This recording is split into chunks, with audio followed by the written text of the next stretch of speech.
They fired me, man. You're done with BiggerPockets. Yeah, they just took us off for the most part. Like, they changed the cover art. I kind of went to them and I'm like, hey, sounds like I'm getting fired here. We were doing 8 episodes a month. Dude, a couple months ago before all that stuff happened, it just went from 4 to 5 a week to 2 to 3 a week to 1 a week to 1 every 2 weeks. And finally, I think we were just like, hey. What's going on, Wealth Builders? Today, I got one of my favorite people in the world in the house today. This guy thinks he has some kind of hair that's better than mine, and it's just hilarious to think about because I don't see the comparison. But here we are. I got Robuilt. What's up? Oh my gosh, you said it right. I know. After years of saying Robuilt, you said Robuilt. I'm putting some respect on your name. Oh my gosh, dude. Well, hey, you know what? I am coming in at a tough time because I was going to get a haircut and I forgot. And I'm like, dang it. I'm coming up against my number one competitor here. I know. And I feel like I really fell off. It's okay. This is your podcast. You got to be the star here. I know. Well, the reason we brought you here, dude, is number one, you're speaking at my event. Yes. And then number two, you're a free man. Yes. I'm a free agent, as You're they say. a free agent. Uh-huh.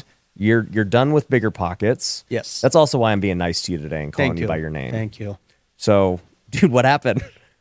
They fired me, man. No. And by the way, I had David Green on, and so so you know the tea. Yeah, that episode did really good. A lot of you guys watching this probably have seen that one already. Yeah. But let's hear what happened. First and foremost, let me say I am very appreciative of the opportunity. It was really cool. I think I'll come back. I don't know. Maybe after this podcast they won't have me back. But no, I really did have a good time, and I would come back in a heartbeat if they changed. I don't know, a few things. If they asked me back. That's the short way of saying it. If they changed a few things. That went from, if they can't, if they fit my terms to, if they wanted me back. No. I just, like a desperate girlfriend. I misspoke. Leave me alone. So basically what happened was I just kind of felt like there was a lot of change and movement, and I think David did too, and we'd text each other and be like, hey, our shows keep getting canceled. What's going on? And we were just appearing less and less. I mean, I think when David and I when I started my tenure, we were doing 8 episodes a month. We were doing sometimes a couple months ago before all that stuff happened, we're doing 4 or 5 a week just to catch up.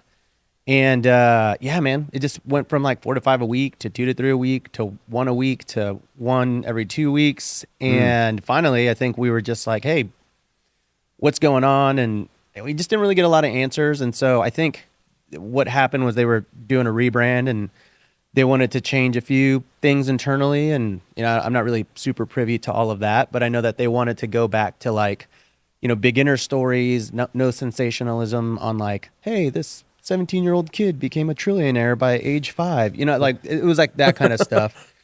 And I think the disappointing thing was that David and I were super on board because the thing is I think the idea, it kind of sounded like we were bringing on these guests ourselves, and a lot of the guests were also coaches. Yeah. And I totally understand BiggerPockets is very protective of not just I don't know, they don't everyone's kind of got an agenda sometimes as a guest, and I'm sure you deal with this with podcasts where everyone's a coach. I'm a coach, you're a coach. Yeah. But for every good coach, there's 100 bad ones, right? And so we were game. They were kind of telling us the new direction and what they wanted to do. And I was like, awesome, that sounds great. And then basically they just took us off for the most part. They changed the cover art. We got 1 week's notice or maybe 2 weeks notice. I don't really remember at this point. It was a month and a half, 2 months ago. But I think does the art not have any face on it anymore or what? It's Dave Meyer's face. Which, by the way, Dave Meyer, he's the new host? I don't even know. He's the new host. Yeah, cool. Beautiful man, beautiful human. He's great. I feel bad because I think as someone that came in to host that podcast, I came in after Brandon Turner, who is the god of real estate. He's the poster child, right? Yep. And for me to come in and fill his shoes was not super easy because people are like, who's this goofy guy with the hair? They've found someone that had the beard on top of his head versus on the bottom. And I had to deal with those comments, and it didn't really bother me all that much, but I was just kind of okay, yeah, I get how that feels to the audience. And so I think with this rapid change, everyone was starting to kind of comment and stuff. And I was like, oof, man, I feel very bad for Dave. So I've told people to not do that because it's not cool. But I think they just were looking to change things up. I think that's the moral of the story. And when I went to them and I was like, hey, Like, You're like, look, if you want me to dye my hair, I'll do it. Like, what do you want me to do? yeah, I Let's could change do it that. up. I'll do whatever you need, man. But basically, I kind of went to them and I'm like, hey, like, sounds like I'm getting fired here. And they're like, no, you're not being fired. Like, you'll be a part of the rotational cast, and like, we'll have you on as a subject matter expert. So anytime we talk about Airbnb, we'll have you on to talk about Airbnb. And I was like, okay, well, I guess I'm part of, still part of the BPCU, the Bigger Pockets Cinematic Universe. And I was like, sucks, but I'll take it. And then what happened was they kept doing Airbnb episodes and having everyone else in the network do them. So I wasn't actually being asked to come back. And then finally they're like, yeah, will you come on and do a show like a month from now? And that show between the last show that I did and the show that they invited me on was like a 2-month break. Yeah. So it kind of just felt like, hey, yeah, we're not firing you. You're here. But it was also like, we're phasing you out is how I felt. And then they kind of made the big announcement to the community. And they're like, BiggerPockets 2.0, Dave Meyer. And then they were like, Dave Meyer was like, hey, we thank David for his time, at BiggerPockets. And I'm excited about the new direction. And they didn't mention me. And I was like, oh, it's cool. I was only the co-host here for, 2 years. I couldn't even get like a shout out in the farewell episode. And so I just kind of started reading all the comments, and everyone was like really confused. And in the BiggerPockets forums, on the Facebook groups, are like, what about Rob? What about Dave? Like, what is this? Why didn't they do a farewell episode? This is garbage, basically. And I decided to make a post that kind of outlined like, hey, today's my last day at BiggerPockets. And, it's been a really great time. I'm so happy to have influenced so many people. Thank you for this and that. Here's my plans for the future. And I don't think they liked that because they were like, hey, what is this? Like, you're quitting? You're just mic dropping? And I was like, well, I'm not quitting, but I'm like telling the world that something happened that I wasn't a part of, kind of thing. So yeah, that's kind of it. There's no drama. David didn't do anything. I didn't do anything. We were just kind of like phased out in a really weird, odd sort of way. Yeah. Instead of, it kind of would have just been easier if you're just kind of like fully fired versus like just being like this weird phase out. I would have preferred that because it would at least be like, hey, this objectively happened. And then like I made that post, right? And I'm like, hey, you're like, I felt fired. Yeah, exactly. Like, I'm like, hey, this is my last day. And then BiggerPockets posted like, hey, we want to clear some things up. Like, we've invited Rob and Dave to come back on the show. We hope that they join us. And so it still kind of felt like they were making it seem like we were like, pay us the money or we're walking. And it wasn't like that at all. We were just like, well, did you invite us back? Like, it didn't really feel that way. Yeah. And so that's why I was just ultimately like, you know what? I was trying to play nice because I don't think that there's any like nobility in just mic dropping and being like, I'm out of here. Because I really appreciate what BiggerPockets did. And I'd like to come back in some capacity. But at the same time, I wasn't going to like, lie or try to sugarcoat what happened, if that makes sense. Yeah. I've said this before, but it's always tough when people leave. I've had plenty of people leave my company, and whether they've quit or I fired or whatever, right? And, the long story of the short is whenever there's a breakup, it's almost never good. It's like always hard to, it doesn't matter. You could have had 5 great years together, and then it ends and something happened, because usually the only reason something ends is because it's just not working the way that one party or both parties are wanting it to work. And it's like, it sucks. And it just kind of like, that's how it leaves the taste in your mouth. Like, I have very few scenarios I've seen in my career where it was like, everybody's so happy to break apart. Yeah. I would say this, like, yes, I definitely could have milked that one, right? Like, I could have made 5 back-to-back videos about like, why I'm coming after BP and like the truth about BP. And yeah, that's not really what I want. You know what I mean? It's like, truthfully, I felt like my video on YouTube really kind of tells it very honestly. It's very raw. I'm very grateful. And I talk about the bad stuff. It's not even like that bad, but I kind of give it out there.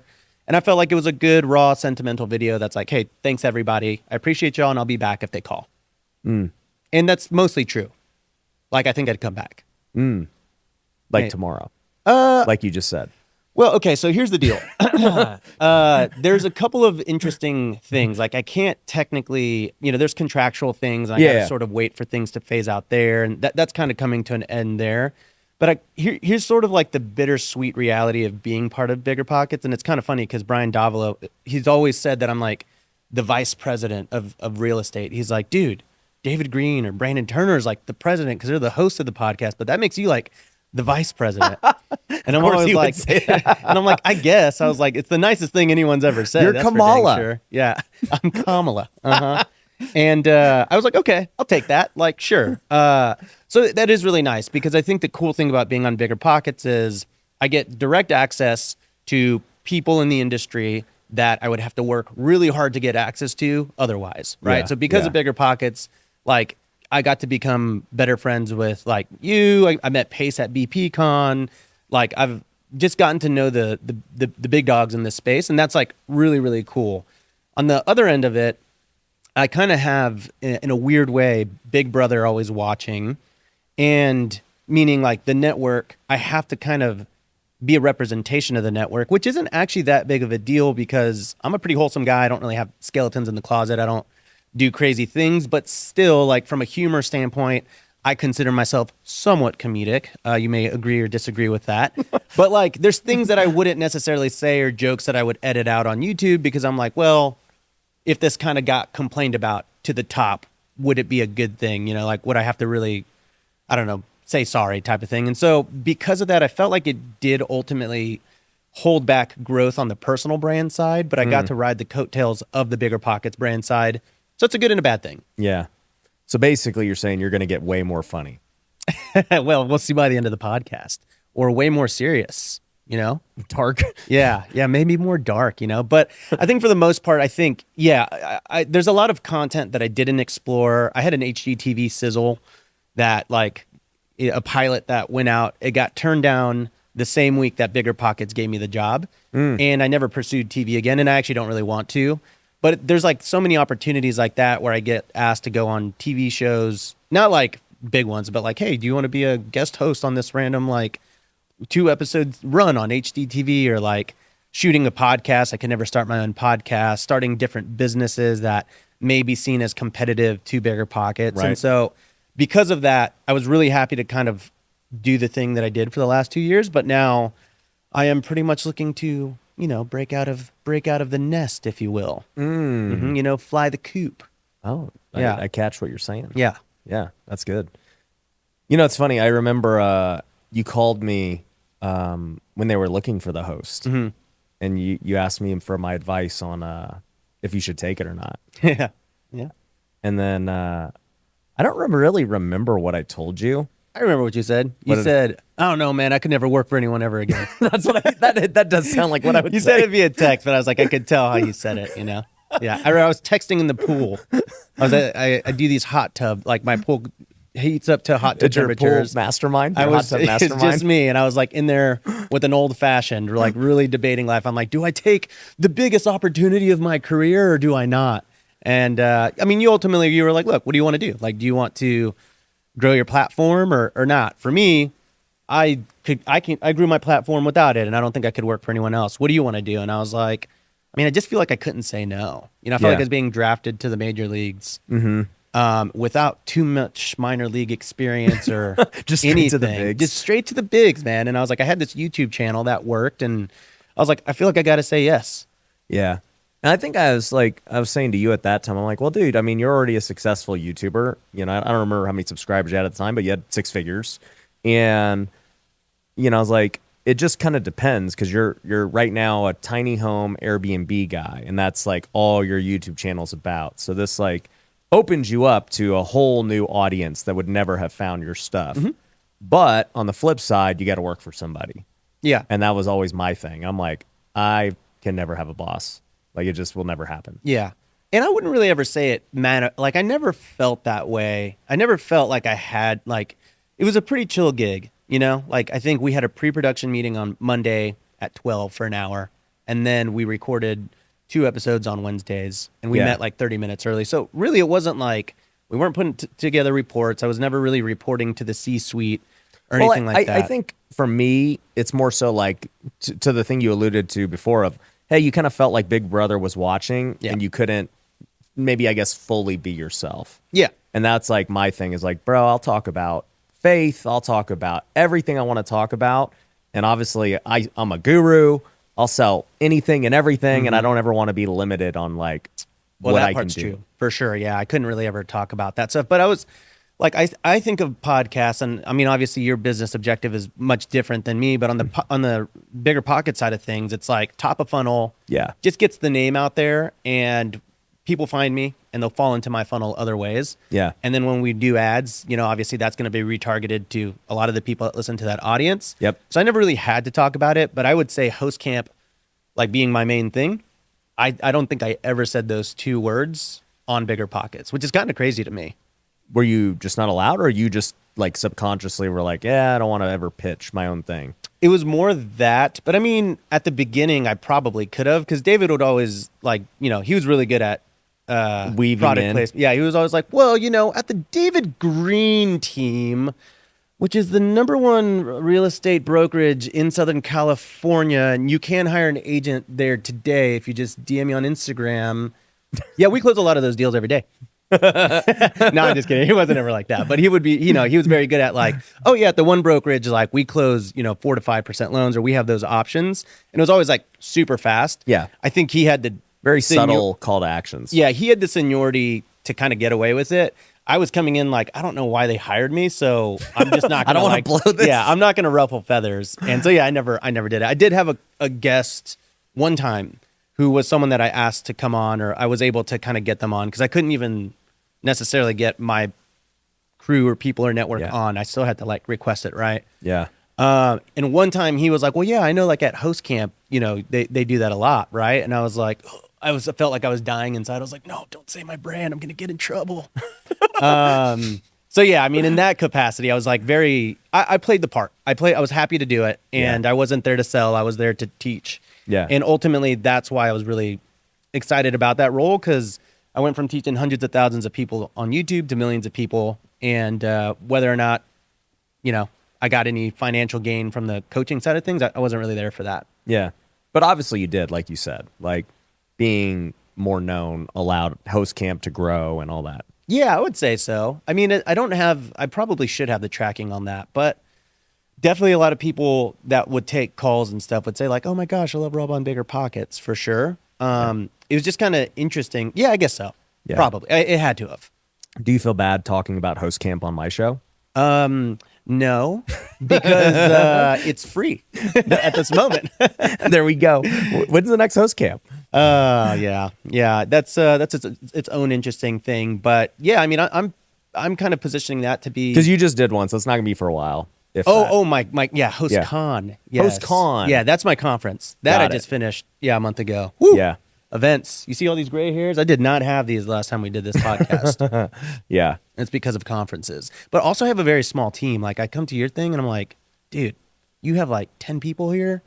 Like my team is like me and my COO. Yeah. And my wife who plans the conference for free, There's a lot more than 10 people. You didn't go upstairs yet. Yeah. Yeah, that's crazy. How does that feel? Like, do you ever, I mean, not to get into it, but like, how often are you stressing about the livelihood of your employees?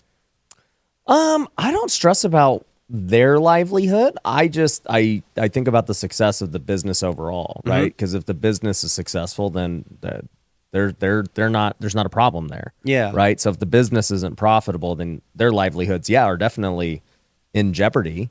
So it's like, I don't worry about whether or not that's like, it's basically, that's like a byproduct of something that's not the problem. Their livelihood's not the problem. The problem is, how do we make sure that we're profitable every month? Yeah. Is it? Yeah. Well, that's definitely, I mean, hey, basic business, right? Like how are you profitable? Yeah. Yeah. I think like I've had the big team. I think at the biggest time with like sales and marketing, like 15, 20 people. Yeah. And man, that was like a whole nother game that I'm not cut out for it. Like I see people like you and Pace, Jamil, y'all have like crazy teams and like y'all have these empires and these machines. And every time I see you, I'm like, dude, like you are dialed. And I'm always like, I thought for a long time I wanted that, where I was like, yeah, I want the big empire, the big team, and I just show up. But I think I'm just honestly not cut out for it, if I'm being truly like honest about it, the happiest I ever have been was when I had a YouTube channel that was 50,000 subscribers, and I did one launch to launch the first program I ever did, and I made multiple six figures on that in a week. Yeah. And like that was just me. And I paid a graphic designer who's a friend of mine $4,000. Yeah. And I was like, huh. Oh, and then my editor on YouTube as well, right? Like, Yeah. he's now more on the strategy side. But like back then, expenses were 0, happiness was 100. Yeah. And now expenses are 90 out of 100, and happiness is like far less as a result. Yeah. Well, I think there's a couple of things at play here. So number one, I think you're a content creator first, and a lot of the guys you see who have big teams are entrepreneurs first, content creators second. So like I noticed this when I started getting into YouTube back in 2020, where it was like basically all the creators I saw were like Graham and Kevin and all these guys, and I was like, they all said the same thing. They're like, I don't want to run a big business. I don't want to, like I like just doing my own thing in my office or not my office, not even their office, their home, and just making videos. Like I have way less stress trying to go manage and figure out all this stuff. And I kind of came to it already having had a business and doing hundreds of deals and all this stuff. And I'm like, yeah, I'm going to make videos for my business. That's the whole purpose of doing this. And, it's continued to be the purpose of doing it. It amplifies all the other things I do outside of the content. Like the podcast for me is like, do I truly enjoy podcasting and like the creative output? No, not really. Like I enjoy the people. Yeah. I enjoy meeting people, and it's like, bro, we're here today. Like we're going to hang out and have a great time. But like the act of thinking about the thumbnail and the title and the content, I'm like, I like that less than you think. I like turning on a camera and not having to think about things too much, but it's an interesting juxtaposition because I would agree. I was a content creator for a long time. Real estate investor first. Yeah. Content creator second. I've evolved into an entrepreneur that kind of hates both of those things because both of those things influence everything too much. And back when I was making YouTube videos, like, hey, here's the thing I'm going to teach you with no agenda. And then eventually that turned into a program that was really successful. And I made really great income from that, a lot of money from that. And I was like, cool, I get to actually teach people and make money doing it. And I get to do and so like now with the whole platform growth, I have to be an entrepreneur. And I've started 5 or 6 or 7 different things as a result. So I'm actually more of an entrepreneur now probably than anything else, but I'm a bad one. Well, my point is you became one later. Yeah, right? For sure. Like, and that's like, so Mr. Beast, right? He would be a content creator first, and then he became obviously a massive entrepreneur. He's a billionaire, content is helping him get there, but it's the businesses on the back end. So, it's a learning curve. It's like entrepreneurs have to learn how to make content. It's a learning curve. Yeah. Well, I think the thing, we texted about this not too long ago because I was telling you, I had a sales team and I was just like, man, I really am kind of tired of managing. Like the good ones are great, right? And then when the sales team, when there's not so good ones and the setters are always tough ones. But when you got to manage like not great people with some good people, it's just a lot of work. Yeah. And I was like, I just prefer to go back to like webinar. I'm the guy that's selling my product. When a student comes to me and says, hey, like, what about this? You said this. I'm like, well, I didn't. This is exactly what I said because I'm very dialed on my presentations and what I pitch. Yeah. Whereas a sales team, they're a representation of me, and they kind of will riff and say whatever it takes sometimes. Yeah. And those, I hate answering to that, right? And so I was like, I think I'd rather just do this. And you're like, not me. I'd rather hire the team, let them worry about it, and I scale. And I want to be that way, but well, my whole thing was, so we were just talking about the future of education. So I was going to bring that up too, right? You were like, yeah, my stress level's all the way up to here. Because the money's over here. And that's also a reflection not of, I guess, just because you hired more people, but because of the economy. Mm-hmm. And so, like I've talked about it a lot on this podcast, but real estate was rough the last 2 years. The education world is super rough right now, which I was telling you why I was doing all the things I was doing. Yeah. And I was like, dude, people are going to go out of business. Like I can guarantee it's going to happen because I already knew a year ago what I was seeing. And it takes a long time to like truly pivot and create something new. And,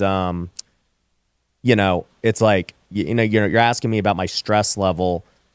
And I think employees aren't necessarily the stress. It's the figuring out of how to navigate the new economy, because nobody knows how. Yeah. Right? Like at the end of the day, you have to take bets on where you think the puck is going, and you're either going to be right or wrong. And if you keep seeing yourself be right, then cool, continue on the path. If you're starting to see that it's not working and maybe your original hypothesis was wrong, well, we're going to have to go back to the drawing board. And, for the last 9 months, I really was at the drawing board, constantly testing and trying all these different things. And, I like to think now we're kind of out of the drawing board into like, what I hope to be a sustainable thing. But, I'm still not making money hand over fist right now. So until that happens, I'm going to be like, stressed. Yeah, dude, I was 9 months it's actually October right now, right? So for the last year, I've been at the drawing board. Yeah. And I've had a few like major successes with a couple of pivots that I've done to the program. And then even then, most of that was a launch where I'm in control of it. Once we got to the sales team side of it in funnels and marketing, I think you're right. Like the high ticket stuff is really hard right now.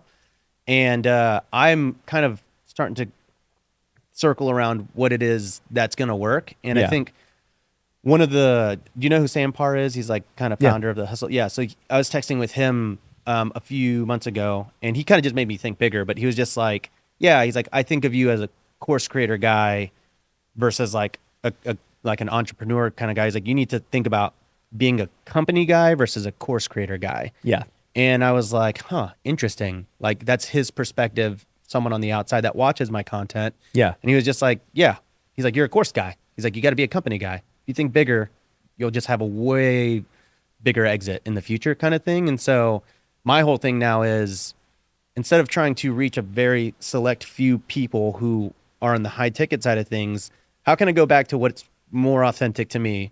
And it is reaching people on a much larger scale, kind of the BiggerPockets style. Like, how can I cast the wide net and then really just kind of impact people? And then instead of trying to always monetize education, how can I monetize sort of the services that people are going to need in their business no matter what? And that's the stuff I've been sleeping on, I think, for the past like 4 years of doing this. Yeah, and that's kind of what we've pivoted to. I mean, you just were out there watching some of our client successes with Lead Kitchen. Yeah. Right? It's like the services of real estate investors. They always need leads. Yes. They need a CRM. They need software. And they're going to pay someone else to do it. Yeah, you have to buy it. Yeah. It might as well be your own. Exactly. Yeah. You taught me something. Yeah. I think that's what it is. I mean, like, Hormozy, I don't know how much of his content you keep up with. I know I think you know him, but like, he just did this video called Your Onboarding Sucks. And he just talks about how your onboarding sucks. I mean, it is exactly that whole thing, but how most people just, hey, welcome. And like, they kind of push you into the thing versus really making the onboarding experience for any client the most high touch aspect of their journey. Yeah. And when you onboard them correctly, you kind of push them into the ecosystem. And the way he said it was, if you got a marathon runner that's coming in and you get them in on this idea, well, they're more than likely going to buy the shoes right now. They're going to buy the Apple, charger right now, the headphones right now. They're going to buy the fanny pack right now, all the goos right now. Whereas if you just try to sell them the shoes now and then a year later try to sell them the fanny pack, they're more than likely not going to buy it from you because they either already bought it or they already ran the marathon. Yeah. And he's like, most people think that you shouldn't upsell someone right at the beginning, but that's when most people are like excited to buy and they need your services. Oh, yeah. And I was just like, what? You can do that? When there's a car dealership, it's like when you're in the dealership, that's when you buy the warranty, you buy the add-ons. The tire protection, the windshield protection. Because they ain't buying that a week later. Yeah. Yeah, for sure, dude. So now that I've kind of realized that, I'm just like, and I've got, 5 or 6 auxiliary services that I don't really ever talk about. I kind of talk about it on Instagram. Sometimes my students don't really know about them. Yeah, I would say like 10% of them do. And I'm just like, oh yeah, why don't I just focus on the wheel of services? And they're really good. Like, I partner with very good operators, and that's going to be my big move, I think, for the rest of 2024 and 2025. I've mapped it out and I'm pretty excited. I think it is the way of education. And like, I think community for the next couple of years will be a much bigger, a much more important thing than the actual education side of things, in my opinion. Because people can learn education from me on YouTube, on Instagram. Like, I put my best stuff out there. I don't paywall stuff, but my community is really where people kind of chat and talk and actually help each other through the nuanced problems. So that's gonna be my focus. Yeah. I think there are a few things beyond, for anybody who's listening that's, all right, people are listening to this right now learning. So that's the information, right? Mm-hmm. The information's pretty freely available. It's easy. There are a few things that obviously just you can't learn online, right? Yep. So number one, like you said, community, which is where like people are like, oh, whatever. But it's like, no, in real estate, it actually matters because you're going to raise money. You're going to do deals. You're going to get referrals. You're going to do all those things with community. So, you do need to be a part of a community some way, somehow. Big time. Number two, services. You're going to have to use services anyways. You need leads. You need softwares. You need all the things to run a business if you're serious about it. So they're going to buy services one way or the other. And then I guess I put this inside of community as a benefit, but it is one of the things that you can't get just watching online, and that is capital, deal flow. Yep. All those different things. And then the last thing that you can't get online would be actual one-on-one help. Yep. And so, for us, it's like, when people are like, dude, I need a mentor. It's like, dude, ain't nobody helping you one-on-one for nothing.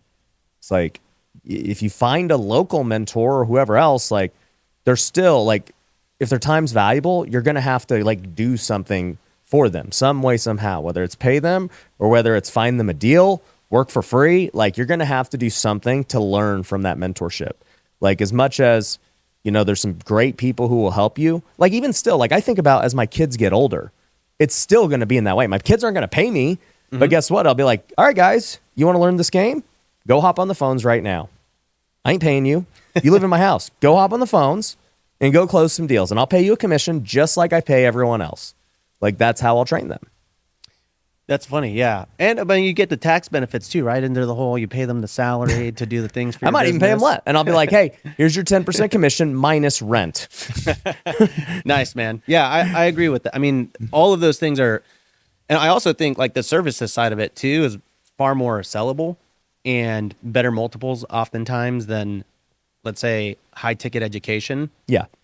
Which is why I'm moving more towards SaaS, right? Software as a service, platform as a service, because I just think that can go to 10 to 15x versus high ticket, And that becomes the whole thing, right? Because if high ticket is your only way of making money, which for you and for me for years was like in education, how we made money. Now, I had auxiliary services before too, tax, everything else, right? But with that, it's like, if you can somehow make it so that the education doesn't even need to make money because the recurring revenue on the services, the education now becomes essentially the marketing to get people aware of the service. Yeah. And obviously you still want to make money on the education. You don't want it to be like a loss leader or a marketing expense. But, you've been asking me about the low ticket funnels and everything else. And it's like, well, right now, even if we break even, but we're adding hundreds of people every month, it's like hundreds of people that are significantly more likely to sign up for a service. Yeah. And now we package in the service with the sign up. Nice. So 80% of people take the $1 trial of the services. Nice. Look at that. Teach me. Yeah, this is nobody's doing it this way yet. Yeah, so is this your next big thing? Is it a monthly thing? Is it like a 97? Everything I'm doing is monthly. Okay. Yeah. And is that sort of, are you also putting your focus on that? Yeah. So we'll just talk about it like pals because you'll call me and ask me anyway. So we might as well film it. Yeah, tell me.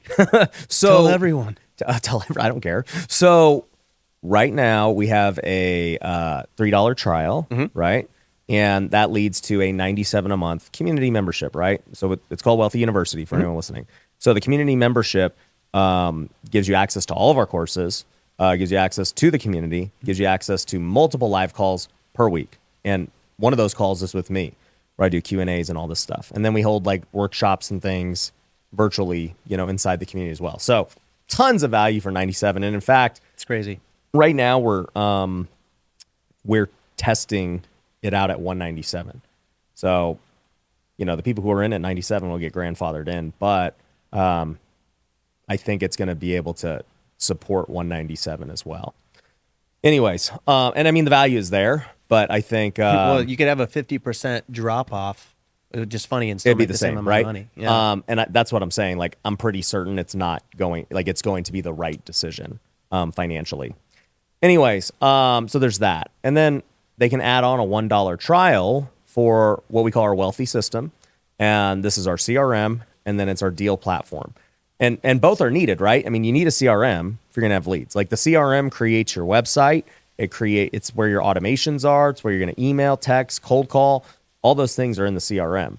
Then the deal finding software gives you access to all the sellers, data, skip tracing, looking up values, tax records, all that stuff. You need both anyways. So is that a software that you've made, or is that They're white labels. Okay, white labels of like a go high level. Okay, cool. Yep. Yeah. So we custom build them to us and our Yeah. business. And the cool thing is like, anybody can, white label softwares these days and, decide what you want to charge. And for me anyways, we actually undercharge on them because most CRMs are not $97 a month. So that may go up over time too for, as things start to scale. But nonetheless, right now they can try them both for $1. And then, everything's on a 7-day trial. And so after 7 days, they get billed monthly, or they cancel before that if, they don't want to do it. But what I have found is what's interesting is so many people can't even afford $97. Like, it's unbelievable. Like, that it shocks me so much that it makes me really concerned for the economy. So you think that if you had done it for $97 3 years ago, that'd be just exploding then?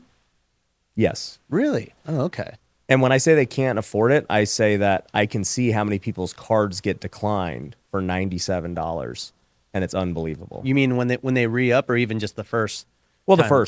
mainly the first. So like, that's what it comes down to is like, in the first, on that 7-day trial, there are people who cancel, and then there are people who don't cancel, but they get declined. And so it's essentially a cancel because they don't pay, but it's unbelievable how many people get declined. That's interesting. So I've never really thought about that, because like when people are on payment plans and the card doesn't go through on that second or third payment, I just always assume they tell their bank like, hey, cut that one off. Like, don't let them recharge me. I'm sure there's some of that, but you've been in high ticket, so it's a little bit different. Yeah. I'm talking $97. yeah. Cards declining. Yeah, A that lot. definitely shouldn't happen, probably. Because they could just cancel themselves, right? They don't have to. Yeah, the only reason it declines because you're broke. Yeah. So anyways, that's a whole different ball game where you're just like, man, this is like, it opened my eyes to just like how broke people are. And I was like, wow, this is crazy, that they can't even afford $97. So let me ask you this, because this is the direction that I'm moving in with the low ticket thing. Is I went to Vid Summit, which is like the YouTube conference. I go every year. Because you're a creator first. Because I'm a creator. Because you're a course guy. And honestly, I'm not even that good of a creator, to be honest. But like, working on it. But I think the thing that I learned was like memberships are big there. They're starting to kind of push that. And one of the guys, his name is Jay Klaus. He's like a creator membership guy. His whole philosophy, and what I've heard from a lot of other people, is why would you ask people to say yes 12 times versus having them say yes one time? Meaning charge $9.97 Annual. for the year, Right. or $97 per month. Yep. And so I plan on just going $9.97, except for my current students.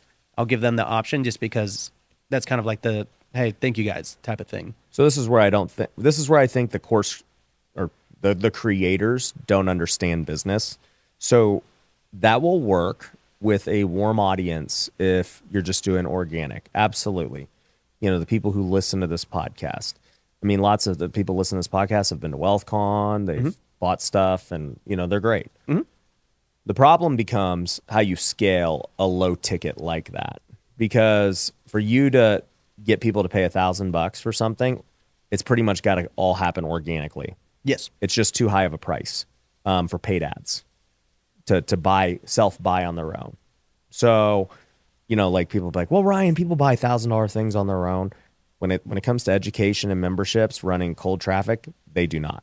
That makes sense. That makes total sense. Yeah. So for me anyways, it was kind of like what we were talking about before. Like my vision is to have everything just automated. So if I look at my phone right now, I could go see how many, trials we got today. How many, let's see, 1, 2, 3, 4, 5, 6, 7, 8. So it's 11 a.m. right now. So basically at like 1 hour almost, which is great. Yeah. Those are trials. And, conversion wise, I mean, I'm not going to go through all the numbers today, but, long story short, it's like, I don't have to pitch and promote all the time. Like I very rarely actually even promote my membership. Got it. Okay. Yeah. Organically. Yeah. Because it doesn't even make sense.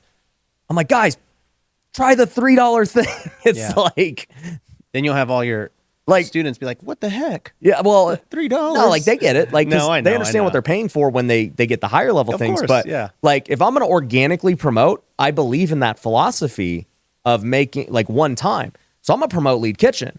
I'm going to be like, hey, buy Lead Kitchen for all you guys who are serious. Because that's a big ticket item. I'm not going to promote my $97 a month thing. Yeah. That doesn't make sense organically because that is the best view and the best traffic you're going to get. But it works great for when you're doing paid ads and cold traffic and retargeting and everything else, because now people are like, all right, I've seen that guy online. I don't really know much about him, but I'll see what he's talking about with this $3 thing. And then, they try it out for 7 days. Like, dude, these softwares are actually kind of dope. All right, this community's cool.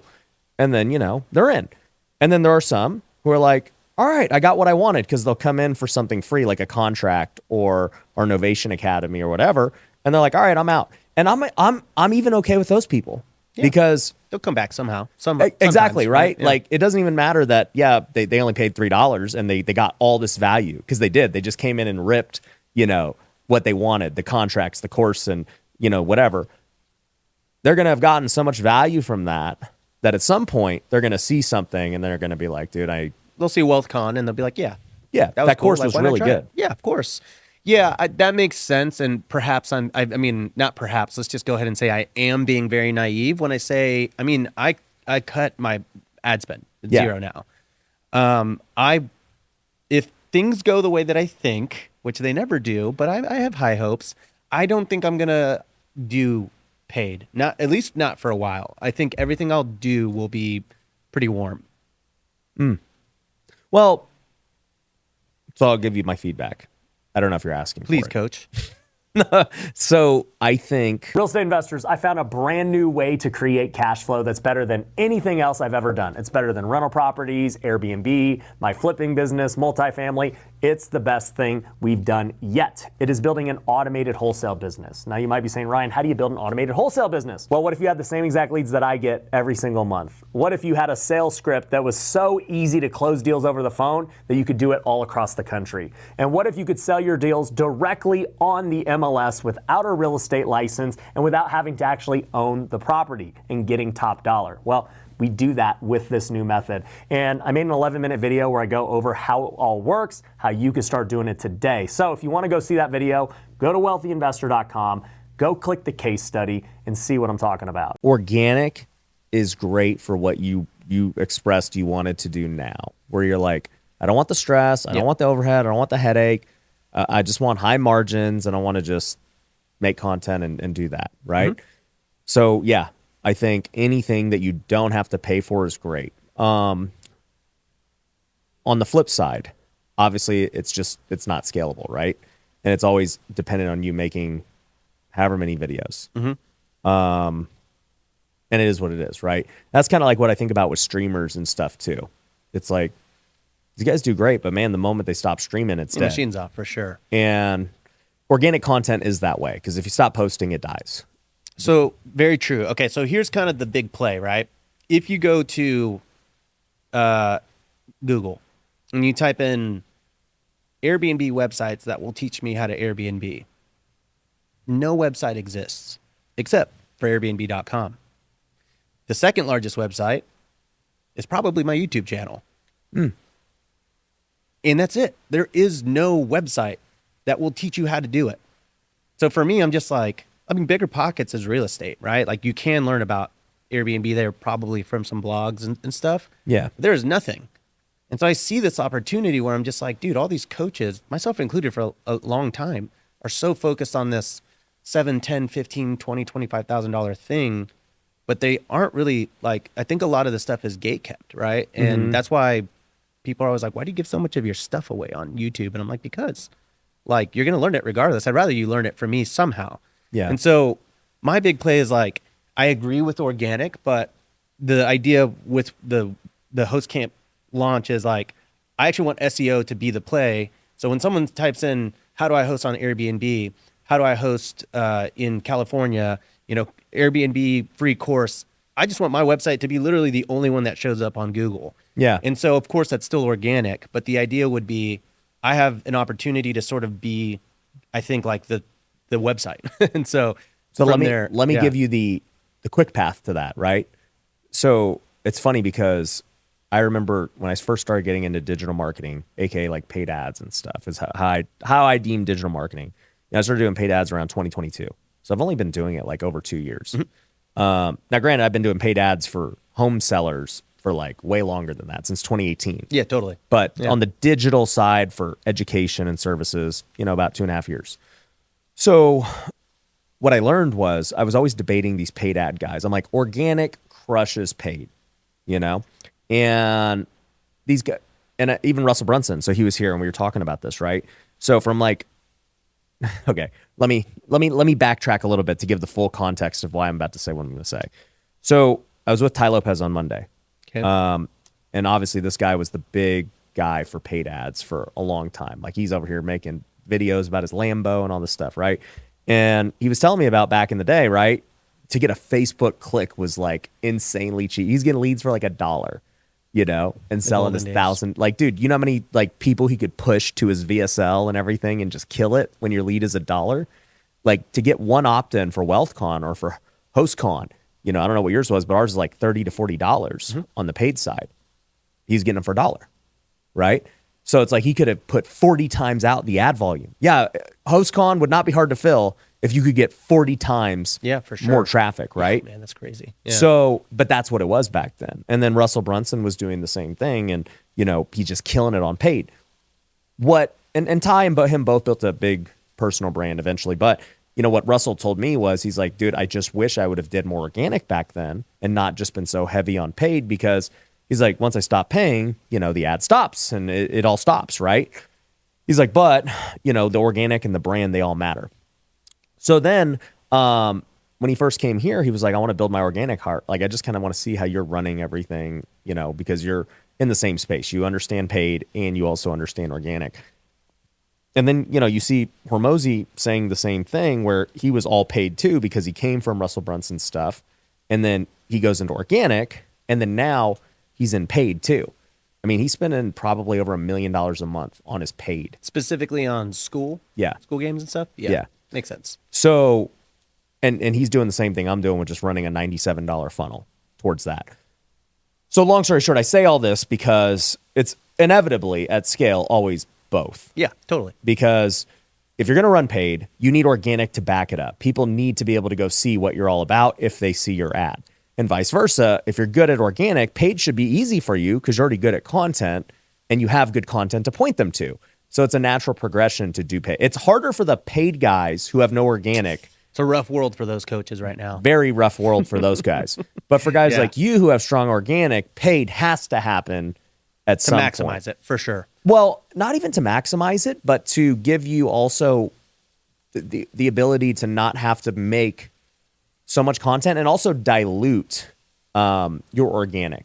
So like I know that from 2020 to 22, when I didn't do paid, I had to basically pitch every video very hard because it's the only way we're going to get a lead. For sure. Right? Now I don't even really pitch as much. I do if it comes up in conversation like this because we're just talking about like business. But I just don't really have to pitch as hard anymore because I know the paid is pitching for me all the time. While we're filming right now, paid's pitching. And it makes life easier. So like the conclusion I've come to sum it all up and wrap this together, is that what we're actually really looking for, and the reason you're really wanting to not do paid and do organic, is because you want leads for free. You don't want to have, because our biggest expense right now in business, especially the online space, is marketing. That is the biggest cost, hands down. you could go get commission only sales guys and all that stuff, but they won't stay if they don't have leads. Correct. So the marketing is our biggest problem. It's the same thing with real estate investors now. It's why I started Lead Kitchen. Like, marketing is getting more and more expensive. It's exactly what Ty said. He was spending $1. Now he's got to spend 40. That's why everybody is trying to figure out, how the heck do you get profitable if marketing costs so much? And people have less money today because the economy sucks. Like, there's more money out there. I don't know where it is. It exists. It's with Elon. Yeah. It's with the top of the top. It ain't with normal everyday people. It's stored in those, those art house things that are on the shore. These rich people buy art, they put it in a bunker. Yeah. That's where the money's at. Yeah, I have no idea where all these trillions are, but they're not with normal everyday people buying stuff. So what the real thing that I uncovered, and this is my whole philosophy, and we'll look back on years and see if it makes sense, is that the goal is get as many leads as you can for free.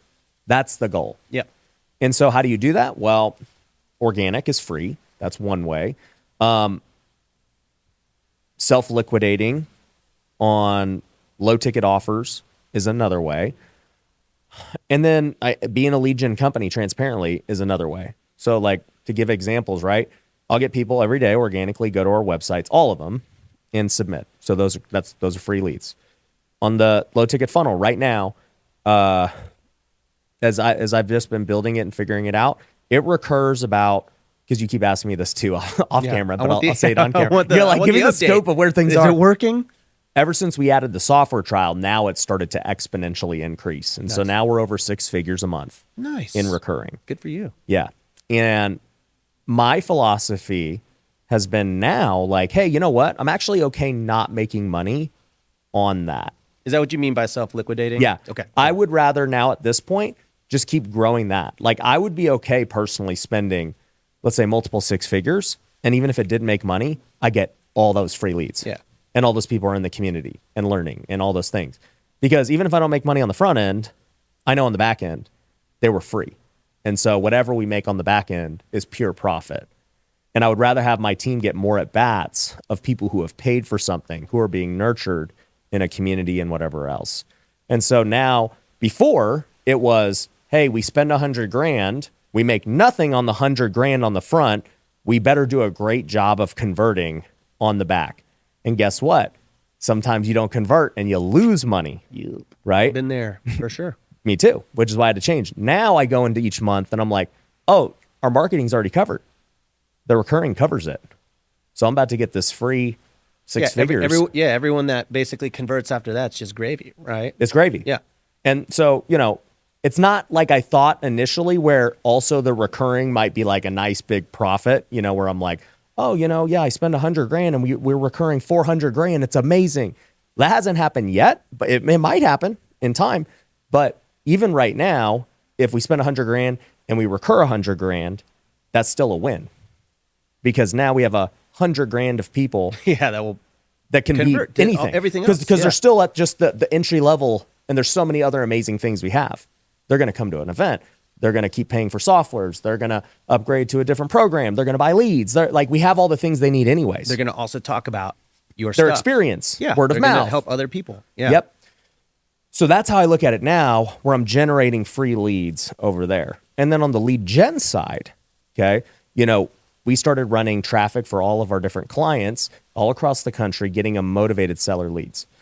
What ends up happening is we actually get SEO now because we're running all this traffic. These sellers, they might see an ad because they're seeing so many of them, but then they're organically going to the website because, they forget about it. They remember what it was called and whatever, right? It, right? So, it's not, there's no way to know whose ad or anything came from. So we get all those organic leads. So now HomeRun Offer has become a nationwide operation that gets all these free leads. Very nice. Very nice. And by the way, we still spend money on Vegas. So I'll spend still $40,000 a month just on Vegas. For your own leads here in Vegas. Yes. Okay, got it. Yep. But we also get all these free leads over there.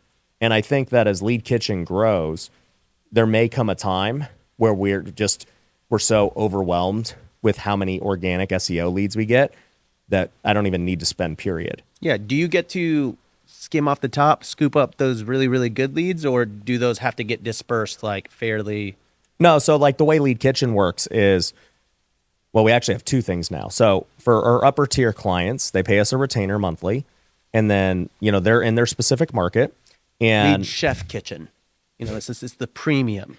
this is the chef special. That's right. That's what we Okay. call it. I love it. Okay. So the chef special with Lead Kitchen is exclusive retainer. You're in Austin, right? Houston. Oh, you're in Houston. I've got stuff in Austin. Yeah. Yeah. Okay. So you're in Houston. We'd run ads in Houston just for you. Your ad has your UTM on the back end. So we know that anybody who submits on that ad only goes to you. So no one else would ever get the lead ever. Only you. So that's what our high-end clients have. Nice. Okay, market, cool. They're in their market. The leads are exclusive to them. They get the good stuff. Yeah. Now, somebody might see their ad and, they don't actually fill out that ad, but they're just seeing, Ryan Pineda and this company, they'll buy your house. So then, I don't know, a day later, they might go to Google and be like, Ryan Pineda buys houses or something. I see. And that's what ends up happening. So that wouldn't be their lead. We don't know where it even came from. No it's just attribution. organic, right? Yeah. But everything that can be tracked from your form that gets submitted on your form goes to you.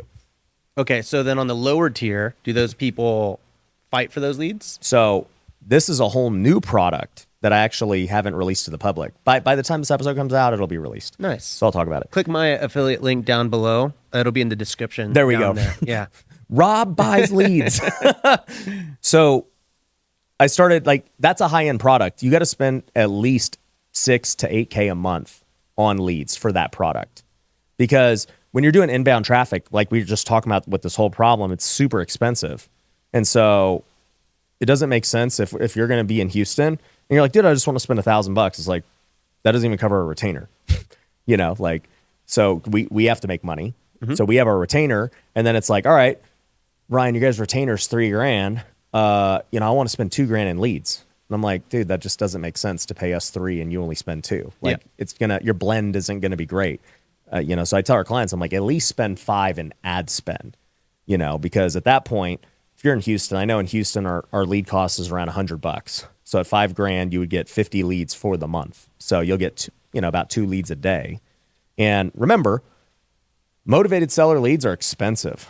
You're spending $100 for that lead.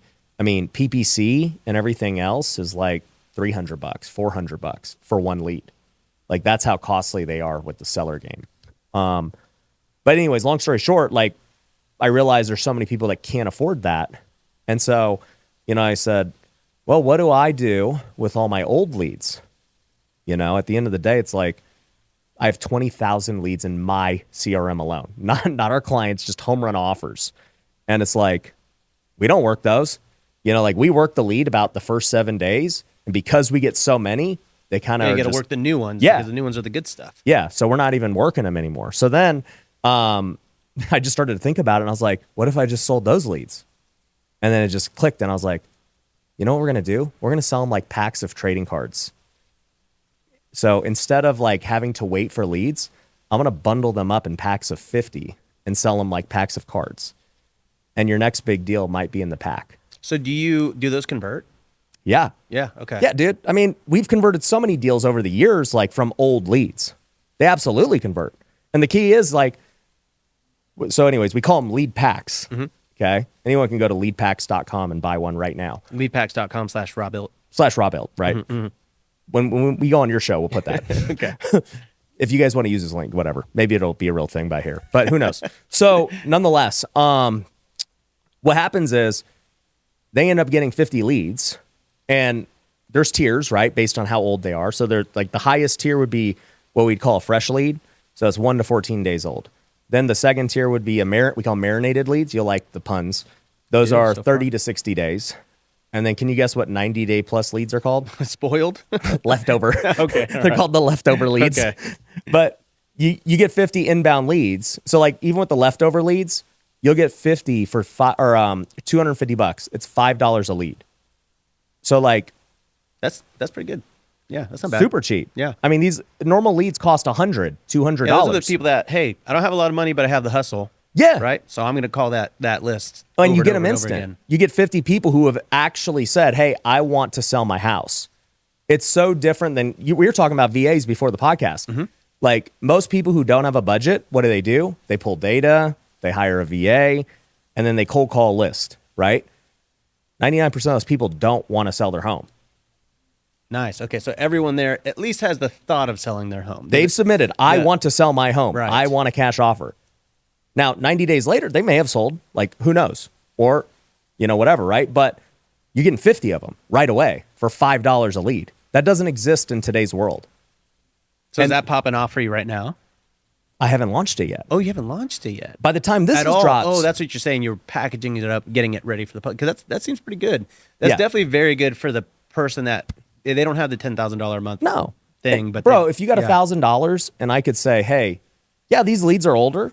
And yeah, we've tried them and whatever else. We haven't converted them for whatever reason. Leads. You get 200 leads for $1,000 that are inbound. Versus 1,000 leads of people that may or may not be interested, aren't looking to sell. That you just 99% of the data you pull does not want to sell. Yeah, okay, that makes a lot of sense. 250 might be a banger then. Oh, it's going to be, it's going to kill it. Nobody has it. So, and it's cool. It's because it's like my brain thinks about marketing. And so I'm just like, you know what the slogan is? You're one pack away. Nice. Yeah, I love it, dude.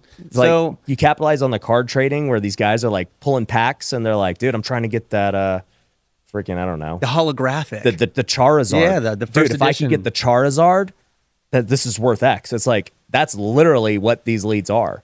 Like, I don't know how many packs you need, but if you spend $1,000 on packs, I'm not doing any FTC stuff. Yeah. But if you have 200 leads, you're not telling me you can't find one deal out of 200 who've said, I want to sell my house, and a deal could make 15 grand, 20 grand. Yeah, it pays for itself pretty quickly, especially if you're diligent and you've got the tenacity to actually call. But like, you got to know that's the game you're in.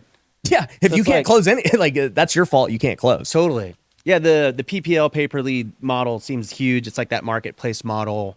Is that the only way that you do that now?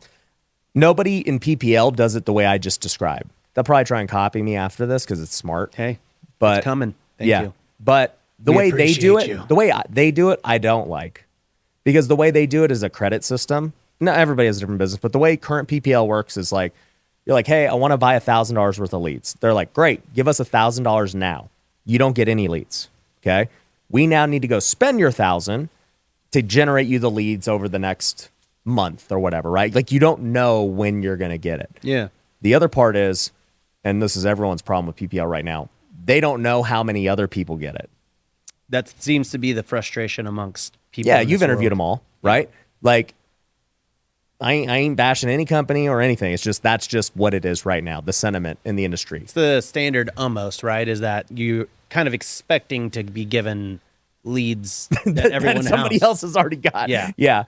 But the problem is here, right? They're going to go pay $200 for the lead still. Okay. And they don't know if somebody else got it, and they don't know when it came in. With my model, and you don't even know when you're going to actually get it. Like, they got to go generate it at some point, right? I'm telling you, yo, these leads have been worked. Other people will get these leads, but they're $5. And you get 50 of them right now. So, like, I'm just like calling the elephant out. I'm like, yeah, no, like, these leads are resold and they're older. Like, this is what it is. Yeah, but they're actually interested, and you're the only one that's getting them. No. They are right, not the only one that's right, getting them. right. But they are interested, and they're a lot. They're cheaper. 100% interested, Yeah. and they're literally 5% of the price. Yeah. Cool. To justify like what's actually happening. Yeah, that's its own little. That's really quite the machine there, because I'm working on that too, where people come in and, hey, I need a agent, I need a lender, and they fill out a form and it gets zapped over to a Google Sheet, and I know that information is very valuable information to people. 1000%.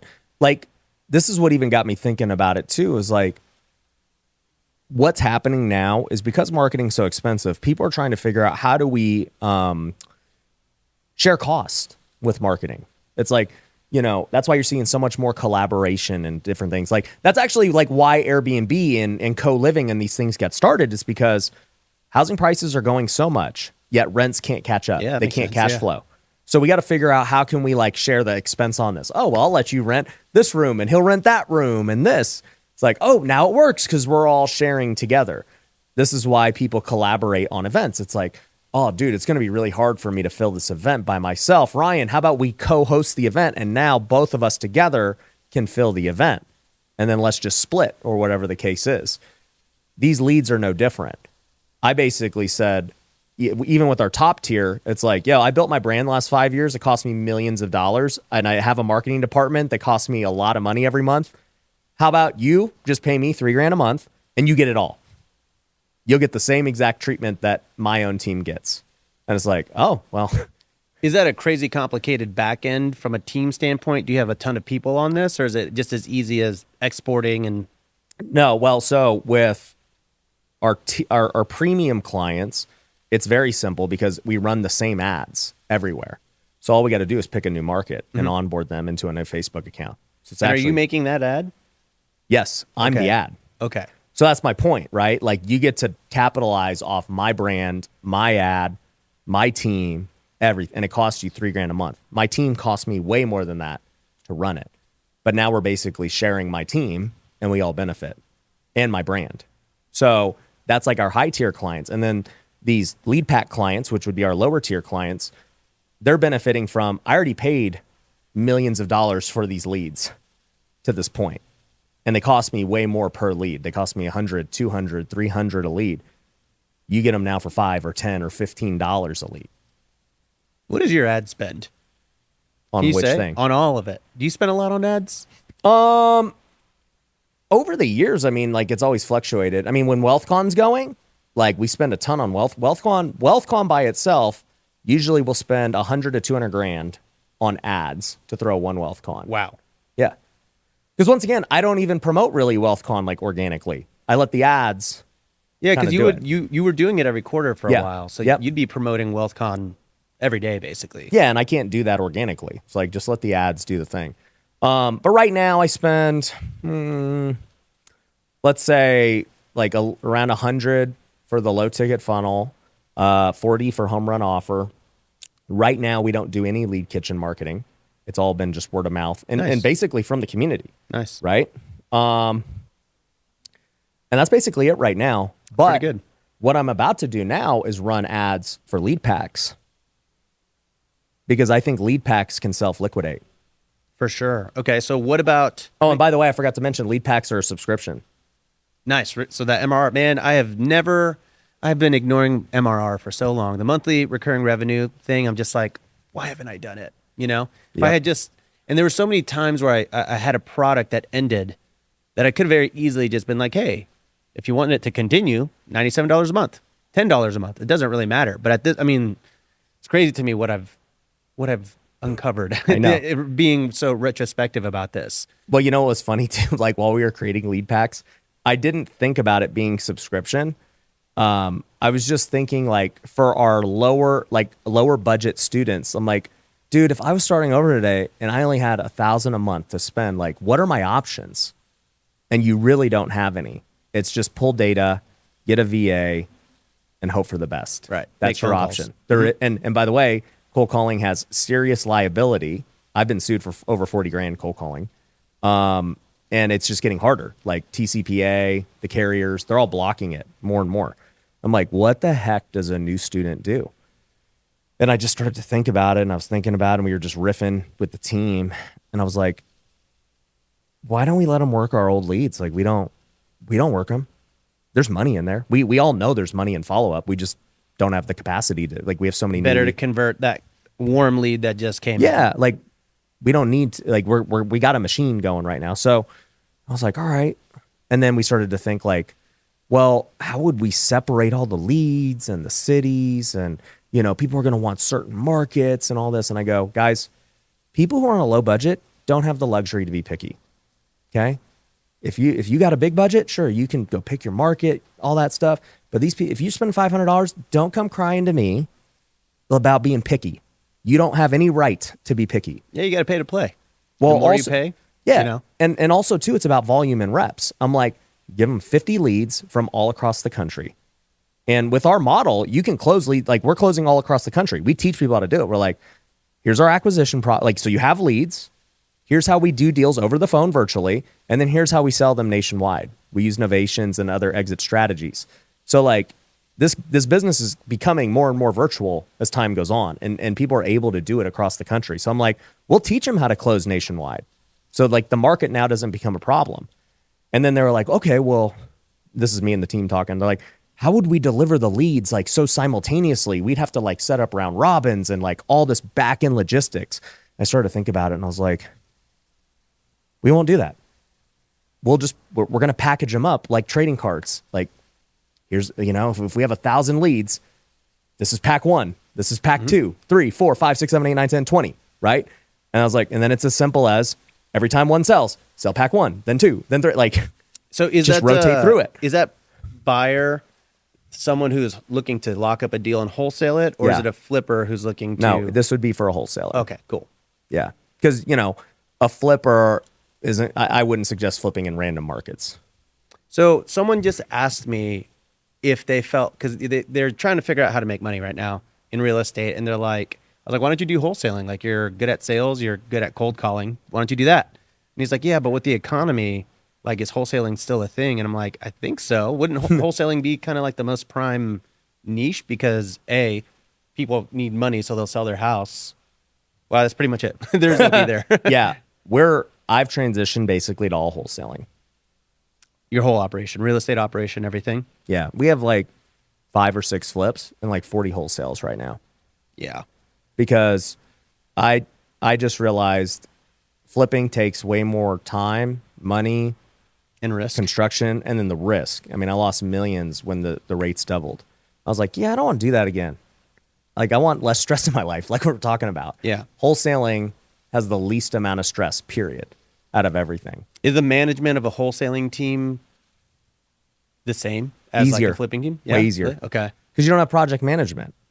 And you don't have to raise capital and make mortgage payment. I mean, dude, my mortgage payment, when I would have like 50 to 70 flips at once at my peak, my mortgage payments were like over $200,000, $300,000 a month at least. And you carry that much risk. It's like, oh boy, hope this works out, And so with wholesaling, you lock up the deal and then you get to just walk away if you don't find the buyer. yeah, So there's virtually no risk. Your risk is your marketing spend. That's what it comes down to. got it. But as long as you got a good team, good leads, right? And what I've been telling people recently is I'm like, guys, like, so I have this whole thing I'm pushing. It's called CashFlow 2.0. And the premise is the best way to get cash flow is to build an automated wholesale business. Because when you think about cash flow as a whole, right, we just want a business or an asset that makes actual cash every month, right? Like, we know rentals are good for appreciation and long-term value. It's a savings account. Yeah, but it's not cash flow, okay?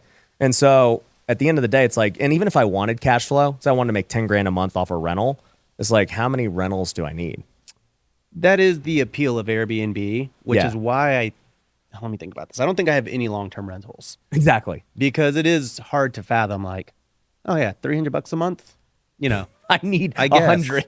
Yeah. It's like, yeah, exactly. Like Yeah. a really good Airbnb is like $1,000 to $2,000 a month. Yeah. Yeah, And I need 10 to 20. Yeah. And that's still hard to get. That's really hard to It's get very to. difficult to scale. Right? To go get 10 Airbnbs is really hard. It is significantly easier to get one wholesale deal. Yeah, like- it's your active income, right? Yeah. But it can become passive. I mean, it's passive for me. Like right now, I'm on this podcast. They're locking up deals right this second. It's passive cash flow to me, that wholesale business. And so I started thinking about it and I was like, well, the most rich people in the world have businesses. Like, that's their cash flow. It's not, Elon Musk isn't looking at his rentals and how they pay him. It's his businesses. That Jeff Bezos is his businesses. Like, dude. Everyone, and even in my whole career, the last 10 years, it's always been my businesses that funded my lifestyle. It was never my portfolio. That's kind of the funny thing, dude, because like people will poo-poo me for doing coaching and they're like, he makes all his money from coaching. And I'm like, yeah. I mean, I make money from Airbnb, but like my wealth is made from real estate. My cash flow is made from businesses. That's exactly my point. Rentals are good for wealth and net worth and tax write-offs and all those Yeah. things. Check, check, check. But it's not cash flow. Your cash flow comes from business. And that's like almost every rich person I know. And that's like been my mission now, to help people see that. I'm like, guys, you're missing the point. You can't have wealth building and cash flow. Like, they're not the same thing. Okay. Not fast. Not fast. Yeah. And we're all trying to get cash flow fast. Yeah. Right. So it's like, for me, I started to look at it and I came up with a definition for CashFlow 2.0. And I said, hey, basically to me, CashFlow 2.0 is something that has scalable returns.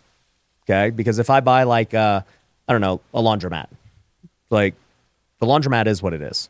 For me to like scale it, I can't really scale it. I have to buy another laundromat. You can't add more washer machines. Yeah, it is what it is. It's space capped. is so big. Yeah. Yeah. And it's hard to scale because I need to go get another one and I got to get more laundry. Like I got to put up so much upfront capital to go buy it, to get the machines, to hire the people, to build I know the brand. one lady that would disagree with you.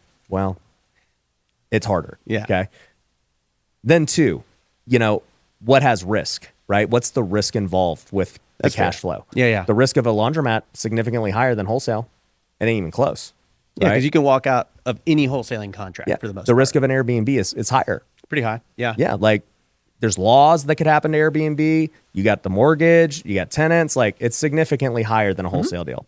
And then lastly, the time. How quickly does it take to get, the thing you're seeking? How quickly can I get to that 10K a month? How quickly can I?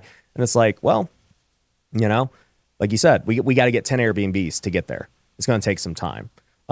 With wholesale, dude, we could get a deal this month. People do it all the time. So yeah, there's something to also the argument that, the machine stops if you stop though, right? But no, I haven't worked in that business in forever. So does it grow and scale without your supervision? So from 2020, when I kind of left and started doing content, it grew from 2020 to 22. And I worked an hour a week in it. And even if you have like the most passive thing in the world, you're still going to spend some amount of time checking in on it, making sure it's good, whatever, right? Then when the market shifted, obviously I did not make money. Yeah. But it's not because necessarily I wasn't involved. It just the market was what it was. You hold this many deals, you're going to lose. So then now I've been involved the last 9 months revamping all of it to this whole new model that I'm talking about where it's like, oh, we changed how we get leads now. We changed from having all this flips to now just being purely wholesale, purely Novation. And now like I'm still like very little involved in it, but that wasn't the case last 9 months. And that's like the case for people too. If you're like, hey, Ryan, I want to do this. I'm like, okay, cool. You're going to have to work in it, starting out just like anything, an Airbnb, wholesale, a laundry, like you're going to have to be involved initially. You still have to build the business. Yeah. But at some point you can step away from a wholesale business and it can function without you very simply. Just like that's the appeal of a laundromat. It doesn't need your brand. Like you and I can't step away from the education business. Not it's impossible. Really. Yeah. Like what I do here with education is not fit this model. It makes me cash, but I could never step away. It would die. But I could step away from HomeRun offer because I have, and it still just churns and it keeps making money. Do you have like a goal in mind for how much you want to make wholesaling? I mean, I'm really seeing how deep we can take this now with the new model. Because before, I didn't want to scale it because I was flipping. I'm like, bro, I don't want to have more than like 50 flips. I'm good. I don't want 200. So I never tried to scale it because I wasn't doing this model. But now it's like, why can't we do 100 deals a month? Like, the only thing that would stop us is just having enough salespeople. That's it. Because I have enough lead flow. I can just turn on my leads more. So I just got to find more good salespeople if I want to scale it. So what about a novation? Because that is basically the concept where you go lock it up with that seller and you say, hey, I'll fix it up. Or maybe you don't, but most of the time I think it's like, we'll fix it up to sell it for more. Yeah. There's a risk there. Well, the way we do innovations, we don't fix anything up. So is it just like, hey, let us list it and like, don't worry about that? It's essentially a net listing. That's the easiest way to explain it. It's like, you want 400, you don't want to deal with anything else. You don't like want to figure out fees and repairs. Like, okay, cool. We'll handle everything. You're going to get 400 and we go list it. And so we negotiate the repair request. And to be fair, if something did need to get fixed, we'll go fix it. Like if you just cannot sell the house with like a hole in the roof. Well, and we're already like, we have a buyer that it's like, we need to fix the water heater for them to get their loan. We'll fix it. Or we might trash out the house if it's like dirty, but like we're a not hoarder house or something. Yeah, dude, we're not putting in new kitchens and doing a flip. No, like our innovations have very minimal cost. The reason a seller does innovation is really for simplicity. They don't want to deal with realtors. They don't want to deal with repairs and all these different negotiations. They're like, dude, I'd be good with 400. Like, I don't need to deal. Like, you do the rest. Go make your money. It's the same reason people trade in cars. It's like, bro, you're going to give me 50 grand for the car? Cool. Yeah, like I know I'm not getting the best deal, but Yeah, I just don't want to out the deal with payment. anything. Yeah, That's why they do it. got it. But anyways, the long story short is I was like, okay, I've tried every business under the sun. So like what have I learned from the last 10 years of starting a lot of things, succeeding at a lot of things, and also failing at a lot of things? And I'm like, the wholesale business checks every box. It's infinitely scalable. It has almost no risk. And the time conversion is so fast compared to everything else I've ever done in my life. Like when you and I first started content, we knew it was going to be a journey. Like it is what it is. But that wholesale is not that way, especially if you have the right leads who are motivated to sell right now. So then I started to think about it, and I was like, how trainable is this business? Like how could somebody start? And I was like, well, they could buy leads. So we got that covered. They don't even need to become great marketers. You and I have to like market like crazy to go do anything. Yep. These guys don't need to do anything. They just buy the leads. Second is dispo. So if we have novations and everything else, it makes dispo easy. We just put it on the open market. The best buyer's coming anyways. So then the last piece just becomes salespeople. Can you just lock up deals over the phone? So that's the part that I don't like. You know, I understand the appeal of a wholesale thing because it really is one of those like one of the cheaper ways to get in. Definitely low risk. It's the cheapest way, period. What if you hate Talking? Yeah. Is it for the introvert? Well, I think that everyone should do it themselves first. Like Yeah, what I I'm feel like, that way hey, too. you should Yeah. do it yourself just before you hire it out. Because sales can obviously be hired out, right? So you may find that there's somebody you know, friend, family, whoever, that's a killer on the phone, super extroverted, personable. Like it's absolutely like at some point you will delegate it out. I don't close any deals. Like I just have salespeople. But I don't like talking on the phone either, but I can get it done. You could do it. Yeah. Like you could. I'll force myself to do it. For sure. And just close. Do you guys ever go down the rabbit hole of creative finance and hey, yeah, maybe they don't want to sell it, but you get them on a sub 2 or seller finance? We do. It's rare. Most people will take the novation. That's what's crazy. Yeah. So like all these deals that people are trying to figure out how to sub to, that's a way harder sell because you're like, all right, let me take over your mortgage forever. Yeah, you really got to pitch them on it. Yeah. Trust me, I know. Yeah. It's hard. We're like, so you want 400? Okay, we could do that. And that the innovation allows us to do it because there's still enough margin between what we're going to list it for and the 400. Are you selling it in most cases to the end homeowner? Exactly. Okay. We're selling it to the person who's going to live there. And they're down to fix it up or do whatever. In a lot of cases, these houses are like decent. So like this is a typical scenario, right? Somebody wants 400. The house is worth 430, 440 as is. Okay. They're like, I want a net 400. We're like, as a flipper and as a wholesaler, it's obviously not a deal. As a flipper and a wholesaler, we're like, dude, we got to be at 340, whatever the case is. And that's why getting wholesale deals traditionally has been really hard because that's a huge gap. You're like, take 350. And they're like, nah, I think I'm just going to list it. Like, that doesn't make sense for me. I'm not that desperate. Okay. But now those same people who want 400, what we do is we're like, so, you know, you want 400. Do you care who buys it? Like if it's not us, but you got 400. They're like, no. We're like, okay. If we were able to get you 400, would you be okay if it took 60, 90 days, you know, instead of 30? And they're like, in a lot of cases, they're like, yeah, that'd be fine. Or they're like, no, I really need to close in 30. We'll be like, well, if you need to close in 30, I mean, you really got to be at 350. Like, is it worth 50 grand to, you know, close 30 to 60 days earlier? Or would you rather wait a little bit and make 50 grand? And they're like, actually, yeah, I'd rather, I mean, if that's the case, then I can wait. And we're like, great, we can do that. And we sign them right there on the phone with innovation. I mean, obviously there's a lot more with the contract and all that, but that's the general premise because we know we can list it at 440. And by the way, even if they listed it at 440, they got to deal with more hassle and negotiating with realtors, finding a realtor, all that stuff. And then they're going to net, I don't know, let's say 415, whatever the case is, right? It's not like it's negligible. So we come in, we're like, we'll give you 400 and you don't have to deal with nothing. Okay. So then we go list it. We use a flat fee broker that costs $400. So we have no listing expense. We still got to pay the buyer 3%. So let's say that's, you know, 12 grand ish. We got 1% in closing costs. So that's another 4 grand. So we're at 16 grand. plus the net listing, maybe some repair requests and whatever, right? So let's just say we have 20 grand in expense. What about your realtor though? We have a flat fee brokerage that's $400. Oh, okay, I see. Yeah. So the overall cost might be 20 grand for the deal.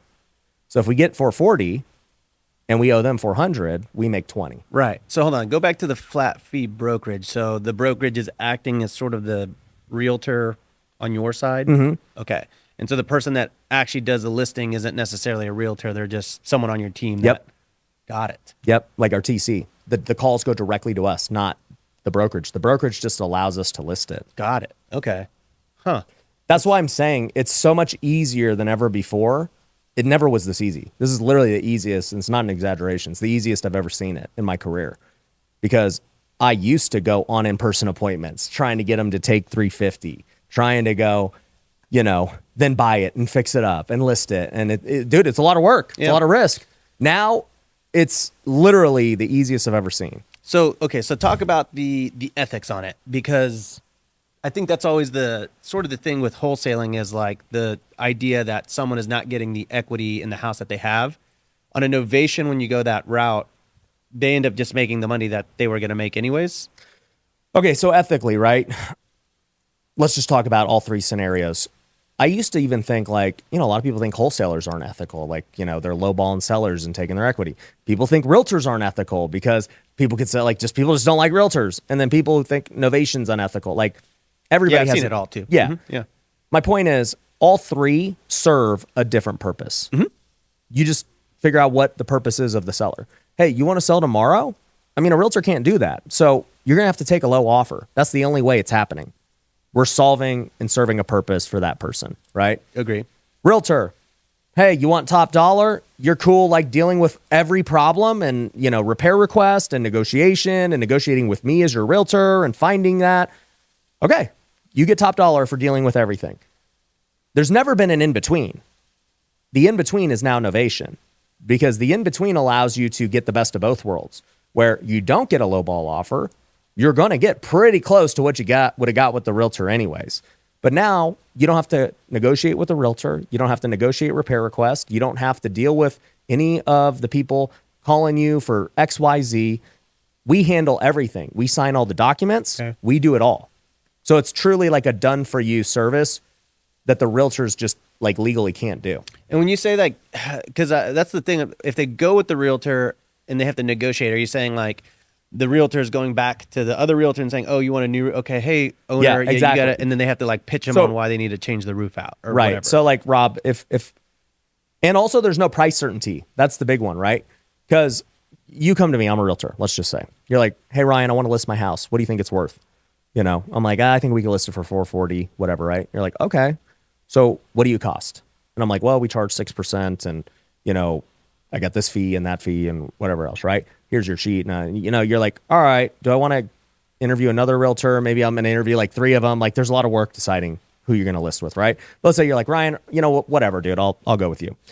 So you go with me, send you a bunch of other paperwork. Then I'm like, okay, here's the thing. I need you to take pictures. So here's a bill for taking pictures. I need you to, fill out this SRPD. We might need to fix some things before we list it to get it in its prime condition to get the price that you want. Are you willing to do that? Here's a handyman I can send you. Here, pay him directly and do that crap. All right, cool. Let's list it. So we list it. Hey, we got all these showings, let's do this and this and this. Okay, cool. So we have 7 offers, 5 offers. Okay. Here's offer number 1. What do you think? Maybe we should do this. Here's offer number 2. What do you think? We should do that. Okay. Let's counter them now. Okay. Let's wait to see what happens. Blah, blah, blah. Right. Okay, we got a buyer. We've accepted it. All right, now we're in inspection period. Okay, they're going to come to your house and inspect it. All right, here's all the repair requests. What do we want to fix? Do you have a handyman? The annoyance of the buying process. There's so much crap that goes into it, right? Versus Novation. Hey, Rob, what do you really want to walk away with? You're like 400. I'm like, all right, and you don't have to deal with anything else. We will literally take care of everything else. You're going to get 400. You're like, that sounds great to me. I'm like, dope, done. And then literally from that point forward on Novation, you don't have to do any of those things. And then your team is negotiating and dealing with it. And then your team is deciding, all right, we're going to make less money. Here's what we'll fix. Here's what we want. We take care of all of it. Got it. That's why they do it. Interesting. Yeah, that's an interesting way to think about it. Because the more times what I hear about is the other side of it, where they lock up the listing, they fix it up. I guess kind of like a wholesale side of it. Where, And you can do that, by the Yeah. way, right? Like I could say to the seller, look, I want to put $5,000 into this, $10,000 into this and get it to the next level, but you're still going to get 400. And you're like, as long as I get my 400, dude, I don't really care. Got it. So Yeah. that happens too. I just prefer to do the deal quick, and I'd rather put less money into it and just sell it quicker. And you add the risk by you add risk. And for you, dude, you just want to get this thing done. So even us on the Novation, we list them aggressively. Like if you were like, hey, I'll take 390, I'm probably listing it for 430, just because I'll list it under market value to move it quicker for you. Nice. Okay, cool. Yeah. So feasibly, because obviously you're saying it's the easiest time to do it. Is this a better actual economic climate for wholesaling because people need money? That, and it's also easier right now because the competition has fallen off. There's way less flippers and wholesalers in the game today. But why would there be less wholesalers? Like, what has changed? They all ran out of money. They all got burned so bad by all the flips. Like, people could withstand a multi-million-dollar loss, and most people can't withstand a $50,000 loss. Like that happened throughout the last 2 years to flippers and wholesalers. A lot of wholesalers tried to flip. Oh, I see. So they kind of flew a little too close. Yeah, to the and then sun. flippers got burned, and so there was less buyers, right? But we're not selling to flippers. We're going directly to the top, to the retail buyer. Got it. I see. So the business model has it's the same mechanics, just slightly different end buyer is your focus, and as a result, But everything about our business changed. The lead source changed. Now our leads are way more motivated and cost us less with what we do at Lead Kitchen. We used to pay way more for leads with TV and everything else. The sales process changed because now we lock them up over the phone, one call close. We don't go on in-person appointments and all that stuff we used to do. And then the exit strategy changed because now we don't buy them. We don't fix them up. We don't have to raise capital. We don't do anything. And we have the ability to go list directly on the market to the buyer who's willing to pay the most. So now we can pay the seller more too. Everything about it's different. interesting. So your ad that you put out for Lead Kitchen is like, hey guys, I'm Ryan Pineda. I've done, I have this real estate empire. I've done flips, and I'm looking for people that are selling their house. If you need to get out of your house right now, fill out this form. Yeah, well, we're basically like, you want a cash offer on your home. Because we would still make cash offers. Like, still half of our deals are normal wholesale. Yeah. Because there are people who are like, no, I need to sell right now. And we're like, well, this is the price. So how has that ad changed today versus what that ad would be 2 years ago? Well, we weren't even on Facebook 2 years ago going direct to sellers. I was still on TV. I was still doing all the old crap that's getting harder and harder, like cold calling and texting. And like, we don't do any of that anymore. So it's just the fact that you're making video ads for that seller. Mm-hmm. Yeah, that's interesting because I started obviously dabbling and really getting into like the creative finance sub 2 thing. And I was just like, why don't people, and I think when I talked to Pace's team about it, they were like, oh, I think you probably don't want to go down that route. But I was like, why don't people make ads targeted towards people that are about to go into short sales or foreclosures and saying like, hey, if you're about to foreclose. Because there's by the way, so you actually need to speak in like 10 minutes out there. So we're going to wrap up here. By the way, guys, if you want to learn about this whole process, I'm doing a workshop called CashFlow 2.0. So cashflow20.com. The number 2, the letter O.com.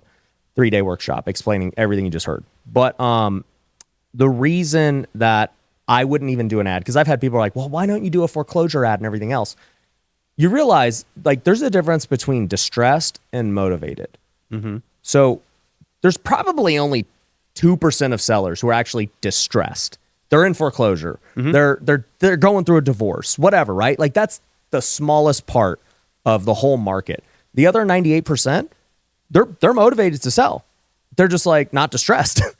they're going to go list it or take a novation because they don't need to take a lowball offer. They're not in any kind of time crunch. They're ready to they want to sell, but they don't need to sacrifice that much equity.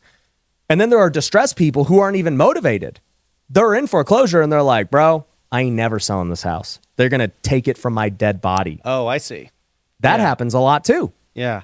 And so what happens is all of these wholesalers go after all the distressed people because they're public. You can pull the list. You could do everything. But they're a small segment of people. So everyone's talking to them. Got it. Yeah. And it's actually more competitive. I'm going after the 98% because it's way bigger. And if you're doing a Facebook ad or something, like 98% of people who see the ad that want to sell their home would not be attracted to that ad because they're like, I'm not in foreclosure. Like, these guys just want to lowball me. Got it. So no one's really making ads doing that, like video ads. I mean, I'm sure there are, but like there's Nobody spent millions like I have doing it. Yeah. They don't know how. Yeah, and they certainly aren't as good, probably at the actual like content. Yeah, itself. like I've mastered this with digital marketing, with home seller. Like, nobody can do it as good as us. I can say that with a fact. And so it's like, and nobody is putting a brand on it. All the other guys who do ads, like, hire some girl from Fiverr. They'll say, "Hey, I'd buy your house." I see. Or they do the I think Some graphic that's just some AI ghetto. that does it too. Yeah, it's like, that's not even a real person, and it's definitely not anyone that I would believe is going to buy my house. Sure. You know, Genius. if you see me doing it, and you've had any recognition of me before on the internet, you're like, "Oh yeah, that guy does actually buy houses." Yeah, and then they might forward that to, hey, by the way, Yeah. I know you want to sell. You should, Yeah, hit him totally. up. He's buying everywhere now. Genius. I love it. So, anyways, that's how I've evolved. Well, look, this is great. I'm gonna go speak. Yeah, I forgot about that. We got to speak at the event that I'm here for. Yes, I'm going to speak at your event, and I just wanted to thank you for agreeing to speak at HostCon. Yeah. 2025. You can't say no because we're on your podcast, and it's like I'm like, did I tell you that? I guess I did. it's officialized. Well, thanks, man. Thanks for Yeah. having me on. I appreciate this, and we'll have you on the Yeah. Robuilt / Front Hustle podcast here shortly. Appreciate you, dude. You know what's funny is you basically ended up interviewing me on my show. Mm-hmm. I get You it's have hard that to break. podcast in you, dude. It's hard to break old habits, I guess. All right, guys, go check out Rob, dude. Go to HostCon, go to Host Camp, go to everything Rob is doing. He can talk about it on my show, even if he's not allowed to talk about it on his own show. All right, peace. Bye, everybody. That's how Brian ends his podcast too. I'm like, wait, that's it? He goes, yeah, that's it. All right, dude, let's do it. Great.